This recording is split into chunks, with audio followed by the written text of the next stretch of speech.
athletes. The game was first played by the French in 2004, and 2 years later, the Rugby League International Federation officially endorsed the sport in 2006. In Wales, participation is on the up, with Wales Rugby League reporting an increase from 1,438 participants in wheelchair, physical disability or learning disability sports in 2021 to 4,342 participants in 2024. But what can be done to continue that growth? Well, to find out, I headed to the Welsh Rugby League Wheelchair Cup final between the Torfaen Tigers and the North Wales Crusaders to speak to former Welsh Wheelchair Rugby League captain Stuart Williams to see what he thought would grow the game further. Today, well, it's a massively important thing for the sport. Like, obviously, the Welsh League was created, obviously, for the development opportunity of teams in grow and also outside of Wales, so invitational competition. And that's such a wonderful thing. And obviously we've got people who are like played international like myself who are taking part and helping, nurture and hopefully pull forward players and developing them in the games. Even if you've never heard of Wheelchair Rugby League, the sport has very little barriers to participation for new players or even those looking to create their own teams. Yeah, well, very simply. I mean, obviously there is clubs around. Obviously, we've got quite a few in the south. We've got the North Wales Crusaders in the north, and that. But obviously, if you get in touch with Wales Rugby League, they will put you in touch with the likes of Steve Jones about obviously local clubs nearby you. If there's a club or no clubs near you, maybe you're in the middle of the Wales, there's no clubs there at the moment, say Aberystwyth way or something like that. Maybe you might want to start something yourself. And they will help you in that avenue and help you by bringing you down to training sessions, showing you around, showing you what's going on, getting you introduced to the game and developing it from there. A sport that truly caters for all, disabled or able-bodied, young or old, and no matter the gender, there is a wheelchair waiting for new players to get involved in Wales. And now we move on to hockey, where this week Wales Under-21s women's are in Santiago, Chile. The team are competing in the FIH Junior Hockey World Cup. The side have been drawn in Pool B and have faced Belgium and Zimbabwe so far, but the group's first battle was won before they touched down in South America. Reef Parker has the rest. I'm outside Sophia Gardens visiting Hockey Wales just days before they go to Chile to compete in the FIH Junior World Cup. Wales confirmed their place in the World Cup after a victory in the Euro Hockey Under-21 Championships in July 2024. However, financial uncertainty has meant that the squad hasn't known if they would be able to compete on the world stage. It's been chaos, if I'm telling the truth, leading up to this point, because obviously life is large and there's loads of other things to do. But now that we can just think about going out to Chile, I'm really, really excited. We were told from the off about 3 months ago at the beginning of the training block that we would have very little help, but we would try always to get funding. Hockey Wales has never had much support. I've been playing for 5 years and we've never really been given a lump sum. We've always paid for our own kits and we've always paid for travel. So I didn't expect any help. But through crowdfunding, we've actually raised a significant amount of money as a collective group, but nothing from the government. The crowdfunding campaign opened on the 23rd of October and raised just over £30,000. An impressive sum in such a short space of time. The crowdfunder project pledged to pay for the team's travel, accommodation and essential kit. Well, my initial reaction was, wow, I can't believe we've done it.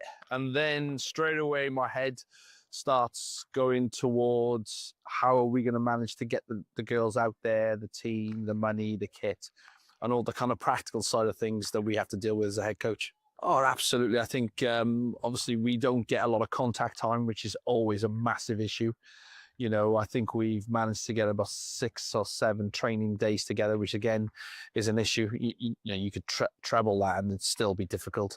The fact that your energy goes into raising money instead of raising your energy levels and committing your time to playing, that's in some ways disappointing, but it's also a very real reality. So I'm proud of the team that we've done it, but it has taken time away from pitch time. They are a wonderful group in terms of, I would say, intellectual, I would say happy, I would say very, very kind of versatile, and they work really hard. But now, yeah, I'm kind of comfortable with going, and the reality now of all the little things now we have to put in place to make sure that we can be relatively successful. I have some expectations where I'd like to get to. Obviously, everyone will be romantic and say, yeah, we want to win the World Cup, but it's going to be difficult. There's some really well-drilled teams that are a lot more funded than we are, but I would like us to think, you know what, top 8 finish would be a really good thing for us as a nation. And now it's time for the second year feature. Today's feature is with Emmy Lonsdale, a media production undergraduate at the University of South Wales. Emmy opens up about her northeast roots and how moving to Wales has shaped her future. I am Amelia Lonsdale, also known as Emmy. I'd always knew that I'd wanted to go to university, in the sense that I'm the first person in my family, both mum's side and dad's side, to go to university. When I lived in Middlesbrough, I lived working class, so I'd lived on a council estate, my whole family, so I wanted to prove to people that, look, it's okay to come from a council estate, you can go to university, you can do all this, you know, you can become great, because I think there's sometimes this stigma that, you know, if you come from a posh school and all that, then you're also automatically going to be successful, rather than working class, in the sense of you're just going to get a 9 to 5 job and a waitress, and that's it, where I didn't want that for myself. When I moved to Wales, I saw how like creative everything was. Like in my comp, there was like posters all over the wall of like art. There was like art clubs and stuff like that. So when I saw that happen, I was like, oh, maybe I should try stuff like that, because I did draw in my spare time. We did a tech dem first couple of weeks in sound, and I just absolutely loved it, like straight away. Like I wanted to learn everything about it, all the mixes. I booked all the mixes out, learned all the stuff I could learn physically, and then that just became my niche, like speciality. Like when I lived in Middlesbrough, I got bullied a lot, so that really diminished my confidence. Like I had really bad anxiety. I think I was getting close to like depression at one point, I think the doctor said. But when I came to Cardiff, like, and came to Wales, my whole confidence just blew, and I think that was because I could express myself with art, and I knew I could be around with like-minded people who were more creative compared to Middlesbrough in that sense. Next, we head to the National Velodrome in Newport as reporter Reef Parker speaks to Bikeo Cymru Development Manager Fionn James about a new sporting initiative launched by Sport Wales this week. Hello Fionn, thank you for joining me today. First of all, could you outline what the Foundations Framework Wales truly is? So the Foundations Framework Wales is a good practice guide for sport and physical activity for children aged 3 to 11 years old. How do you see this working in Wales, and why do you think it's come about? So it's come about because a child's experience of sport and physical activity when they're aged 3 to 11 is really important and impacts their relationship with sport for the rest of their lives. So it's really important that we get that activity right, and that it's safe and it's fun and it's developmental for a child. You mentioned before that this has been in development for some time now. Could you tell me anything about that process and what's actually happened to this point? Yeah, so it's been a really, really big project that the whole of the sports sector has been involved in. So that's Sport Wales, national governing bodies, local authorities, a variety of coaches and young people have been consulted. And then they've co-developed and brought all of that information together to form this framework. For your role as development manager, how do you see this changing your role, and where do you think it needs to be implemented? Yeah, so we're looking to embed the framework throughout the work that we do at Bikeo Cymru, but also throughout our clubs and the community.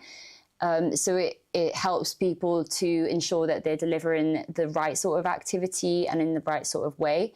There's been a lot of investment in Welsh sport recently. You'd know that yourselves as you've gone through a rebrand within the last 2 years. Why do you think this effort is being made, and why now? Yeah, so unfortunately there's some scary stats out there with child obesity rates and inactivity rates being really high. Also children reporting like low confidence and low enjoyment in sport. So it's essential that as a nation we act now to ensure that we have like a healthy and prospering future in Wales. And finally, could you tell me, what do you think would be a success for this initiative? So a success would be that the framework is embedded in every action we take and decision we make. And through that, we hope to come up with some really good case studies of clubs that have used this. And then we can share that wider and hopefully see more clubs use it as well. I'm now joined in the studio by Jake Hastings, who is here to talk to us about Wales's performance in this year's Quilter Nations series. So Jake, Wales are heading into their final match of the autumn this weekend. But first, before we talk about that, let's talk about the 9 and 10 combination with Dan Edwards and Thomas Williams. Dan Edwards, of course, a youngster, playing his first couple of matches at the Principality Stadium. What have you made of his performance this autumn?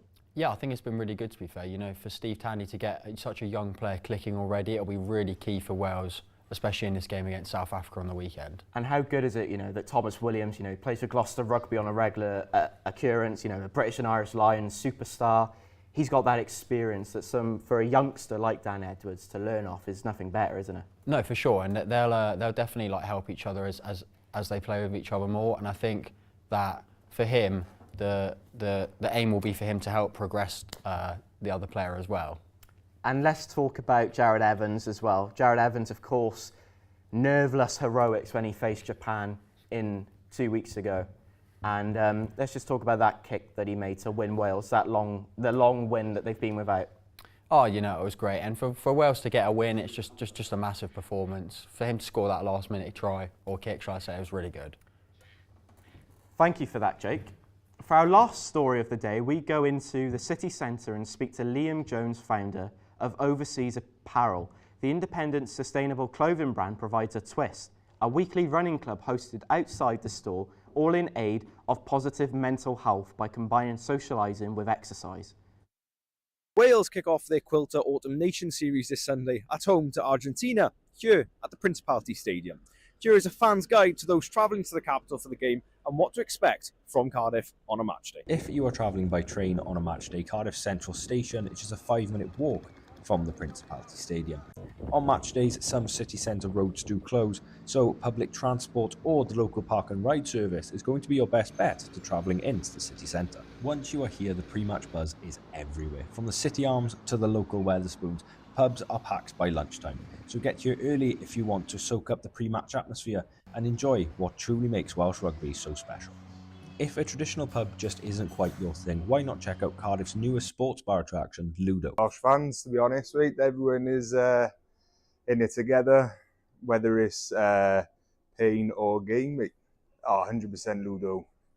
I'm not even being biased, mate. This is 100% worth it. So we've got 30 Ultra HD screens. We have got the big flat screen above us, terrace bar as well.